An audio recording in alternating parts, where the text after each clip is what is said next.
Suite aux attentats du vendredi 13 novembre 2015 à Paris, attentats ayant fait plus de 100 morts et des centaines de blessés, le président de la République François Hollande et son premier ministre Manuel Valls ont désigné les ennemis de la France. Il s'agit selon eux des djihadistes, des salafistes et des islamistes. Est-ce que les Français comprennent ces trois terminologies? Nous allons vers les Français pour leur demander ce que c'est pour eux dans leur compréhension ces trois mots-là. Après, ça dépend de qu'est-ce qu'on veut dire par islamiste. Islamiste, ça veut dire terroriste, ou islamiste, ça veut dire quelqu'un qui est à fond dans sa religion. Après, les gens, ils font l'amalgame entre les choses. L'islamiste, c'est... Aujourd'hui, un islamiste est considéré comme étant terroriste. Enfin, les deux mots vont ensemble. Enfin, par rapport à ça, moi, tout ce que je peux dire, quoi. Enfin, beaucoup d'amalgame, et c'est ça qui est dommage. Parce que l'islamiste, enfin, normalement, si on prenait la base de l'islamiste, islam, ça veut dire paix, quelque part. Donc, à la base, l'islam, c'est une religion de paix. Donc après, si les gens veulent faire l'amalgame entre l'islamisme et l'islam, c'est deux choses différentes. Un salafiste, d'après ce que moi j'ai compris, c'est quelqu'un qui veut vivre comme à l'époque du prophète. C'est-à-dire avec les traditions du prophète, comment il vivait à l'époque. Moi, je vois ça comme ça, quoi. Un extrémiste, c'est quelqu'un qui est dans l'extrême. C'est quelqu'un... Il n'y a pas de deux poids, deux mesures, quoi. En fait, ça réfléchit pas. C'est comme ce qu'ils ont fait, c'est extrême, c'est ça l'extrémisme. C'est pas... Enfin, je suis désolé si je m'exprime un peu mal, mais bon. L'extrémisme, c'est les gars qui vont trop loin. C'est tuer 130 personnes, c'est extrême, c'est ça. Tout ce que je peux vous dire. Le terme islamiste, pour moi, c'est en fait une croyance des personnes qui ont leur prophète qui est Mohamed, donc c'est une appartenance à un Dieu. Pour moi, l'islamiste, c'est ça. Les salafistes, honnêtement, j'ai pas trop entendu parler, mais sinon je pense que ça va dans le même sens. Les extrémistes, là, rien que par l'appellation, c'est de l'horreur. C'est vraiment quelque chose de trop violent parce que tout ce qui est extrême est violent et fait peur. Ouais.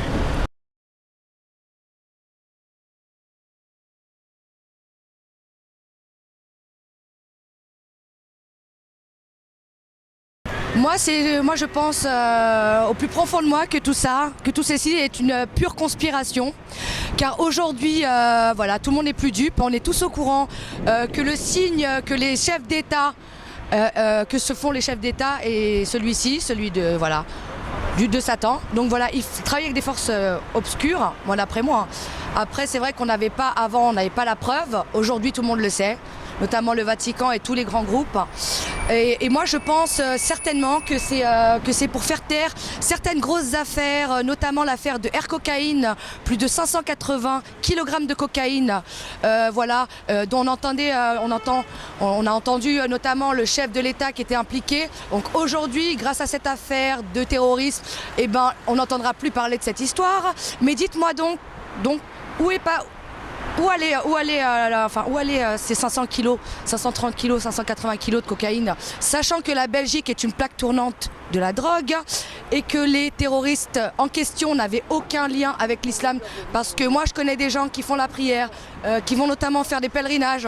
Ils ont un peu peut-être la trace, vous savez, quand on se met à quatre pattes et qu'on prie notre Seigneur, et ben on a une petite trace ici de prière, vous savez, qui était inexistante chez les personnes. Et moi je trouve ça malheureux qu'aujourd'hui 5 millions de musulmans en France, qui n'ont rien à voir avec toutes ces personnes-là, soient associés avec des malfrats de Belgique. Et ces malfrats en question, le frère qui sort de garde à vue bien rasé, limite accompagné par la main, les croissants aussi. Il faudrait arrêter. Moi je pense qu'il faudrait arrêter. Il a été relâché, le frère. Mais en revanche, on a été bombardé le 17 novembre, journée mondiale des droits de l'enfant. On a été bombardé une école. Donc moi je pense que pour faire une bonne enquête, il faut d'abord mettre la pression sur l'entourage des terroristes en question. Et voilà, et essayer de tirer des informations, non pas les chouchouter en garde à vue, et puis comme monsieur Jawad, accompagné par la main, la fleur au fusil, la fleur au fusil, c'est vrai. Hein. Un terroriste, on l'attrape pas comme ça, un terroriste. Un terroriste, c'est menotté, c'est une longue enquête, c'est pas comme ça que ça se passe. Donc à mon avis, il y a des choses qui sont pas très nettes. Et voilà, donc voilà, moi je tenais aussi à remettre en question beaucoup de choses parce qu'on peut pas impliquer toutes les personnes saines d'esprit et tous les musulmans avec ces personnes-là. Voilà, je pense qu'il devrait y avoir des grosses enquêtes sur la famille en question, sur le trafic de cocaïne, parce que je pense que c'est louche, ces rapports-là. Alors on sait tous que la Belgique, c'est là-bas où les gens vont se réapprovisionner. Et le trafic de cocaïne, donc on a dû certainement acheter des gens pour créer le désordre. Voilà, parce que moi je peux pas, au nom de mon frère qui est parti à la Mecque, qui est quelqu'un de génial, qui est quelqu'un vraiment de doux, de gentil, voilà, qui n'a rien à voir avec ces personnes-là, on peut pas laisser passer ça. Voilà. Mais après c'est vrai, nous avec nos convictions, on peut pas démontrer à des gens qui se bouchent les oreilles, on peut pas démontrer. Il faudrait des preuves, il faudrait des enquêtes concrètes. Mais malheureusement, voilà, on nous pointe du doigt. Et ce qui est malheureux, c'est qu'aujourd'hui, voilà, tout le pétrole et tous les Syriens se retrouvent dans un état lamentable, inhumain. Donc voilà, il faudrait quand même noter que la France est les pays des droits de l'homme, qu'on ne bombarde pas une école le jour du jour des droits de l'enfant. Et donc voilà, moi le fait d'en parler, ça m'emporte, je commence à m'emporter parce que à notre échelle on peut rien faire. Mais je pense que la communication, il faudrait aussi avoir une police des médias. Voilà. Et puis il faudrait remettre en cause et puis soulever vraiment tout ce qui se passe avec ces trafics d'air cocaïne, avec tous les trafics des personnes impliquées. Et voilà, les personnes haut placées avec ce signe-là comme ils le font eux-mêmes. Et voilà, et essayer quand même d'être cohérent avec certaines choses et avec certaines enquêtes qui sont pas très claires, comme notamment le Jawed. Toute la famille, vous savez que sur 8 personnes, des personnes interpellées à Saint-Denis, 7 ont été relâchées. Et on part bombarder des innocents. Si vous voulez vraiment mener une enquête, prenez les gens et faites-les craquer au bout d'un moment. Mais ne laissez pas ces rasés en garde à vue. Je veux dire, mais moi j'ai plus de cernes que la personne qui a fait de la garde à vue. Au bout d'un moment, il faut se poser des questions. Voilà. Après, moi, je vous laisserai aussi mener votre enquête. C'est à nous tous maintenant aujourd'hui d'essayer de trouver des solutions et de ramener des preuves concrètes. Donc voilà, mais je pense que la preuve concrète, elle est là.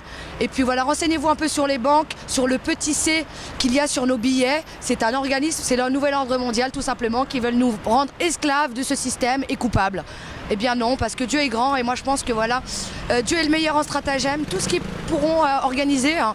Vous savez, on est tellement soudés, on est tellement sûrs de ce qui se passe, sûrs de notre religion, que même nous musulmans, on ne comprend pas ce qui se passe. Voilà, on ne connaît pas, sur 5 millions de musulmans, on ne les connaît pas ces gens-là, c'est des gens de Belgique. C'est des gens de Belgique, c'est des personnes qui ont été relaxées par la justice.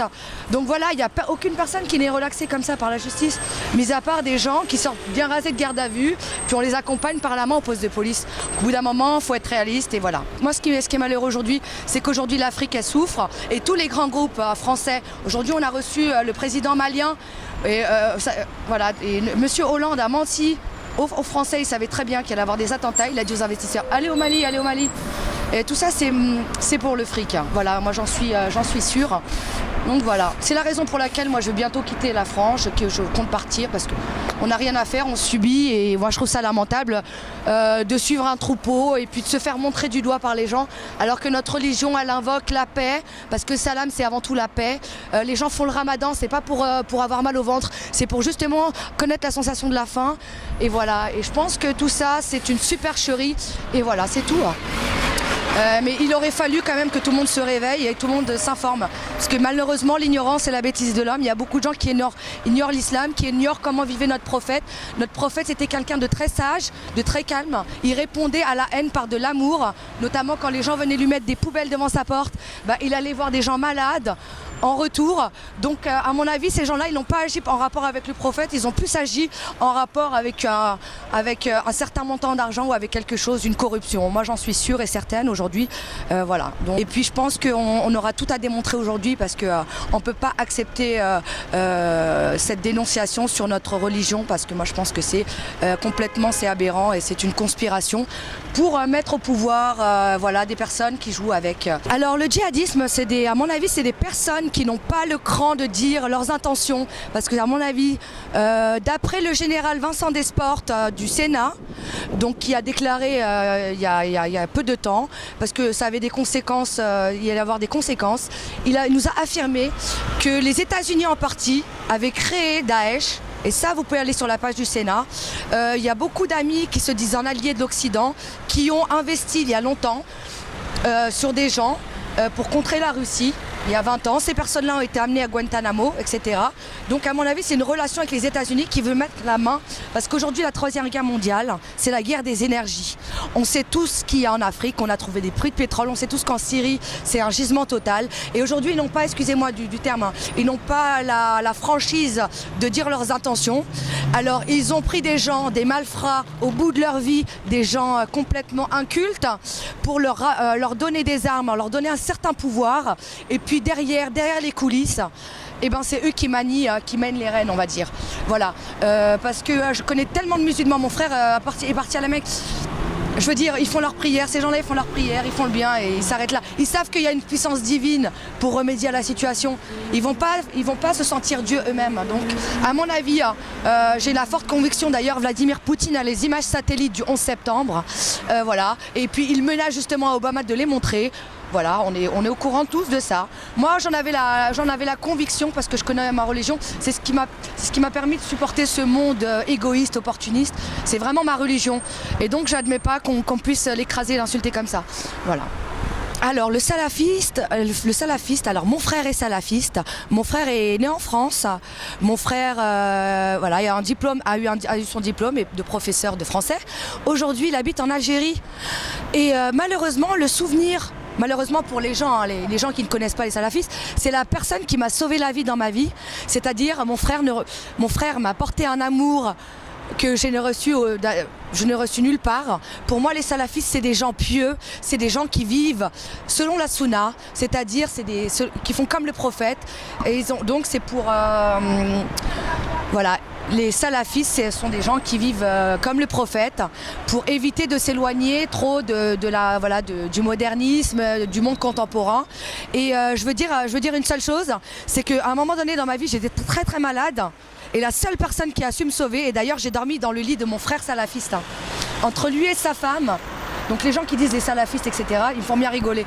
J'avais 24 ans, j'ai dormi dans le lit de mon frère, vous voyez ce que je veux dire, parce que j'étais malade, et c'est lui qui m'a sauvé la vie.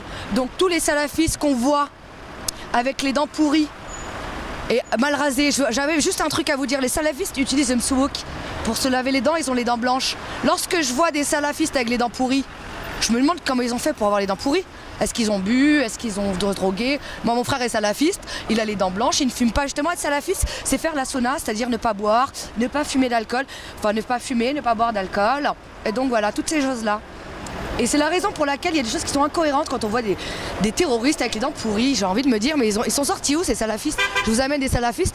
Mon frère, il est tellement calme, il dégage quelque chose de magnifique. Et toutes ces personnes, à mon avis, ont été fabriquées. Vous savez qu'Hollywood, et voilà, ils sont en pénurie de films. Ils sont partis faire Hollywood au Moyen-Orient. Donc voilà, c'est tout ce que j'ai à dire. Mais à mon avis, l'ignorance, c'est la bêtise de l'homme. Il y a beaucoup de gens qui devraient regarder la biographie du prophète et ils se rendraient compte vraiment qu'ils se sont fait manipuler. Et vraiment, ils vont avoir les larmes aux yeux. Vraiment, honnêtement. Et à mon avis, les gens utilisent l'ignorance. Le nouvel ordre mondial utilise l'ignorance des gens et puis la haine des gens. Et le manque d'informations sur l'histoire aussi.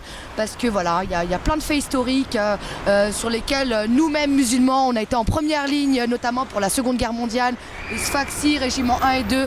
Voilà. Donc c'est la raison pour laquelle il faut quand même parler de tout ça. Et je vous félicite justement de faire tout ça parce que j'y pensais moi-même, mais à mon échelle, voilà. Alors, islamiste, c'est quelqu'un, à mon avis, d'après le cas, c'est quelqu'un qui défend sa religion et qui n'a pas envie de la voir disparaître sur le globe. Voilà, à mon avis, c'est ça. C'est ça. Mais un islamiste, voilà, il va prôner quoi? Il va prôner Dieu simplement. Mais Dieu, oui, c'est important d'avoir des valeurs sur Terre aujourd'hui. Aujourd'hui, moi, je me fais agresser. Je me fais agresser dans le métro partout. Pourquoi on porte le voile? Mais aujourd'hui, la raison pour... Mais elles ont le droit de porter le voile parce que c'est vrai que vous marchez dans la rue, les gens vous regardent, vous dévisagent, et je pense que c'est le genre de pudeur. Et ces gens-là, les islamistes, ils défendent leurs valeurs, la pudeur, etc. Mais en aucun cas dans l'islam, il est dit, et ça je le répète, de tuer des gens, c'est aberrant. C'est quelque chose qui a qui a été inventé purement et durement. Voilà, c'est une conspiration. Voilà, comme le dit une conspiration, la conspiration c'est fait pour faire tomber un État et pour instaurer le sien sans que personne ne s'en doute. Et voilà, c'est tout. Mais ça va nous mettre dans une merde pas possible, tous. Que ce soit les gens, ça va nous mettre tous dans la merde parce qu'on va rester tous à 1000 € et on va être aujourd'hui les nouveaux esclaves des temps modernes. Voilà. C'est des mots qui sont utilisés pour être nouveaux esclaves des temps modernes. Tout ça, c'est pour faire peur aux gens. Et vivent les gens sous la peur, ils se taisent. Les gens sous la peur, ils sont contents d'avoir des chefs d'État, ils sont contents d'avoir des policiers et de payer plein pot leurs impôts. Voilà, pour du rêve, tout simplement.